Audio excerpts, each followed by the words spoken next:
Hi and welcome to the Happiness Safari podcast. My name is Nadine. I help you to find yourself, reconnect to yourself, heal and love yourself, and believe in yourself so you can go and live your life fully. And today I want to share a special solo episode with you, and it's all about releasing the old, reflect on your 2022 and imagine the new. Because can you believe the year is almost over? In 2 weeks is Christmas, and in 3 weeks we'll celebrate New Year's Eve. So I usually take this time to reflect on my past year and ask myself some important questions, because I really want to gain some clarity how this year was for me. I usually also look back at my New Year's resolution. I always write them down and see what I have accomplished and what maybe not, and what I can improve in the future. Because we do overestimate sometimes what we can achieve in 1 year, but we underestimate what we can achieve in 5 years. So I just look, what did I accomplish this year, and everything I didn't, I take back into the next year. But I'm trying to also do small baby steps. And I have some questions I ask myself I would like to share with you, and they can give you some clarity. And I also think it's just such a fun tool to do. So I usually, actually between Christmas and New Year's Eve, I take that time and I also go and look at all my photos of the year, and then I create a folder with the best of, let's say best of 2022, and then I put all my most important moments in that folder, and then I just look at them. Sometimes I also create a video or share it with my friends and my family, and really take the time to also appreciate all the experiences I made, and to really give that year some honor and some gratitude for my life and all the experiences I had. And then I sit down and I usually journal about these questions I will share with you. But I also, if I have the time with really good friends around Christmas time, or I speak to them on the phone, then I usually ask them these questions as well. And I love to reflect and talk to people and discuss and share these things and these insights, because everybody's different. I love to do both, journaling and speaking to friends and family.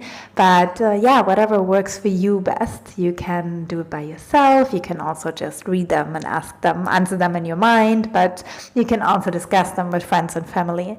And if you write them down, I think it's just so fun to also look at the ones from last year and compare.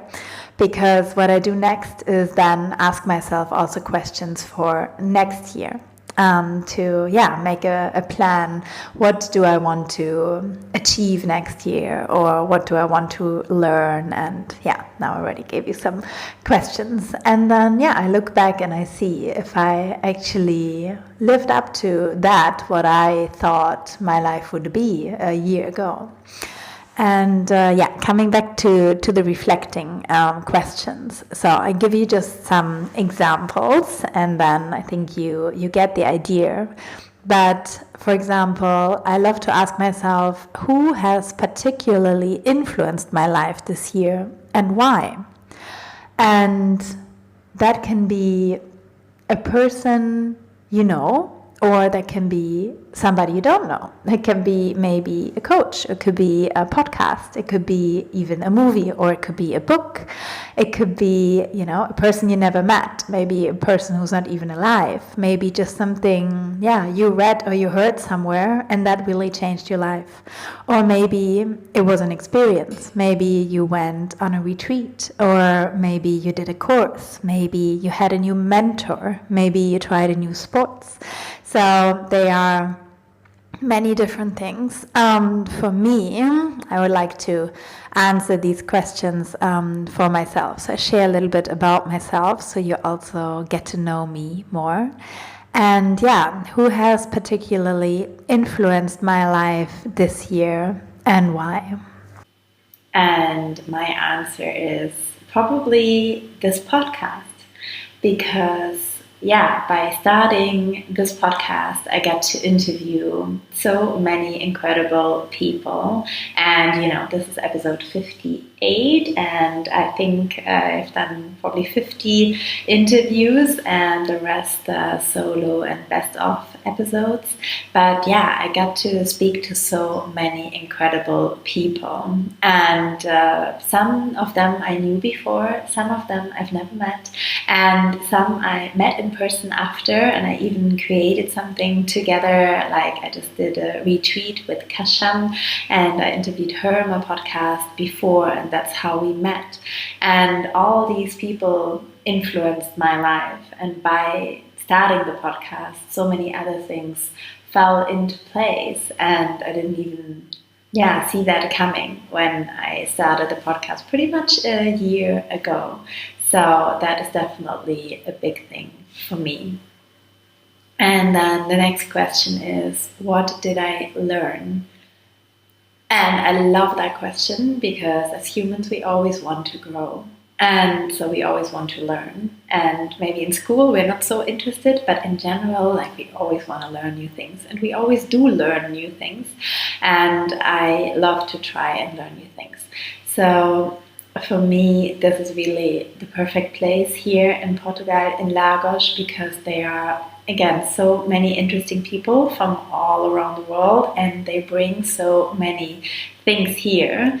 So I met a girl, her name is Julie, and I went to her workshop, and it was about loneliness as a digital nomad. And I went there out of interest, but also went there because I think sometimes we can feel lonely even though we are surrounded by people.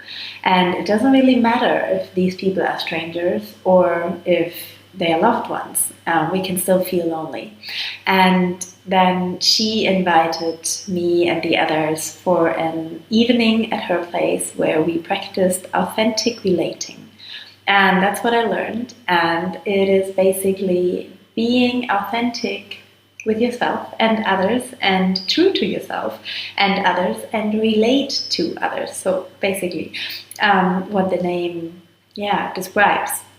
But it is really about deep listening, about being present with the other person, and about having deep conversations instead of small talk or shallow ones.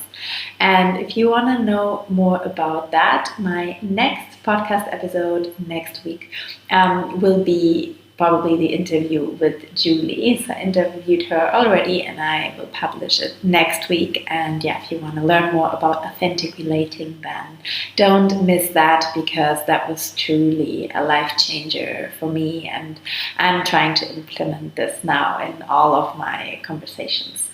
And another thing I learned was also ecstatic dance, and that is also something very interesting, where you just dance based on your emotions instead of how it looks, or it doesn't even have to fit to the music. It's more tuning inwards, closing your eyes, and moving how your body wants to move. And I can actually share a playlist with you in the show notes, and you could try this at home, even by yourself, and just see what emotions are coming up and how you would express them.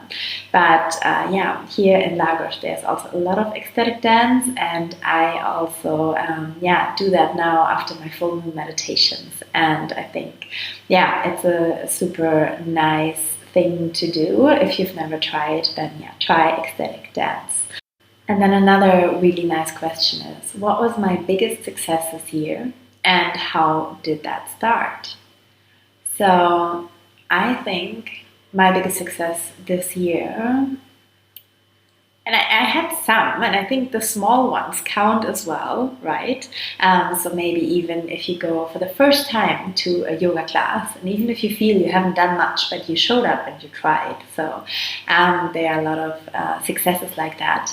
But yeah, my biggest one in general, I would say, is getting myself out there, getting out of my comfort zone, and starting my yoga business here in Lagos, because before I was just traveling as a teacher, and it was very easy for me to teach in studios because as a Bikram teacher, you're basically having a home everywhere in the world, and you can go to studios and they welcome you and you can teach everywhere, and that's just such a blessing, and I'm so grateful for it. But here is no Bikram school, so I had to basically post in WhatsApp and Facebook groups and say, hey, I'm here and I teach yoga and invite everybody who wants to come. And at the start, to be honest, I was thinking, how am I going to teach Bikram yoga, which is usually practiced in the heat and with mirrors in the studio, and it has to have a very specific environment. How am I going to teach that in my living room or on the roof terrace or at the beach without having a studio? And at the start, I thought maybe I should teach different yoga. Maybe I should teach just, hatha yoga. I should, teach something more simple. And I also started to teach yin yoga. But then I realized, you know what? No, I do believe in the power of Bikram yoga. I really do. And that should be maybe another episode in the future. And so I decided, that sequence I can teach to people also without the room, without the mirrors, without the heat. It's still, like, the sequence is still super powerful.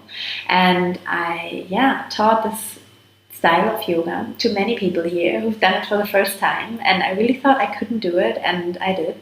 And I know many people love it and want to continue. And that is, I think, a great success. And that is also encouraging me eventually to open a studio here when I will come back next year.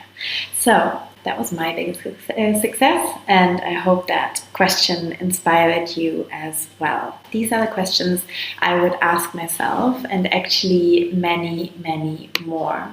So in conclusion, reflecting on the past year is a valuable exercise that can help us learn from our experiences and to make better decisions in the future. And by taking the time to reflect, you can gain clarity about what we have accomplished and what we still want to achieve. And we can set ourselves up for success in the year ahead. And I simply wanted to share that with you, and I would love to invite you to my free webinar this Sunday.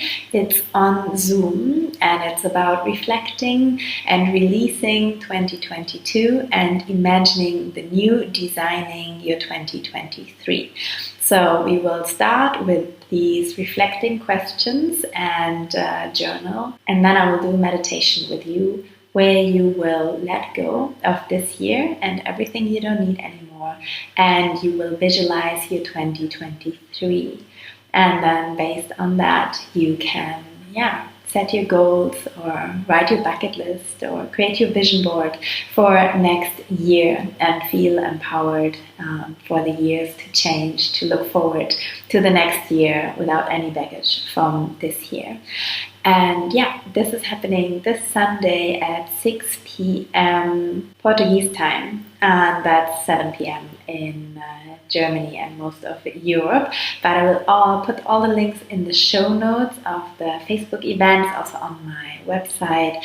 And you don't have to sign up, you don't have to do anything, you just have to show up on Zoom this Sunday. It's after the World Cup final, in case you want to watch that. And you can just join me for 2 hours, make yourself a nice cup of tea or cacao, and sit in your living room. You can do it also with your friends or with your family, and just meet me on Zoom, and we will have a wonderful time together where we will reflect and let go and do meditation, close this year And I hope I see you this Sunday. If you have any questions, reach out to me and let me know what you think about this episode, what you think about the questions. Again, I will share many more questions on Sunday, and yeah, let me know how you're reflecting, if you're reflecting, with whom you're reflecting, and share this with your friends, your family, because happiness is the only thing that doubles when you share it. So please share it. And yeah, I wish you a wonderful Christmas time, and I hope I see you on Sunday. Otherwise, I'll see you again here next week. Much love and